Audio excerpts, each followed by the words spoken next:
আসসালামু আলাইকুম গাইস, সবাই কেমন আছেন? আশা করি সবাই ভালো আছেন। তো আলহামদুলিল্লাহ, আপনাদের দোয়া আল্লাহর রহমতে আমরাও ভালো আছি।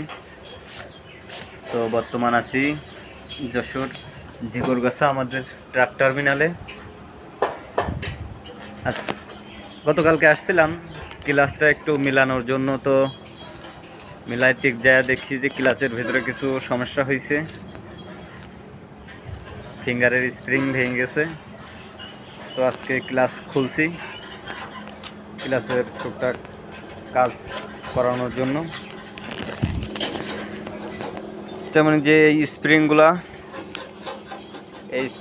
চেঞ্জ হবে, ক্লাস প্লেট বাদ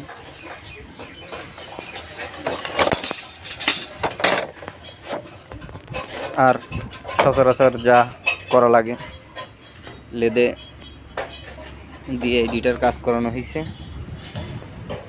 আমাদের মাল এখনো আসে নাই।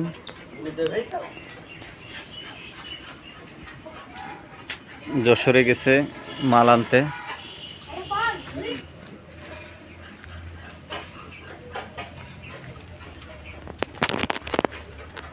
তো মাল নিয়ে আসার পরে আবার ফিটিং করব,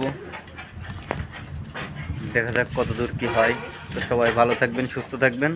আল্লাহ হাফেজ।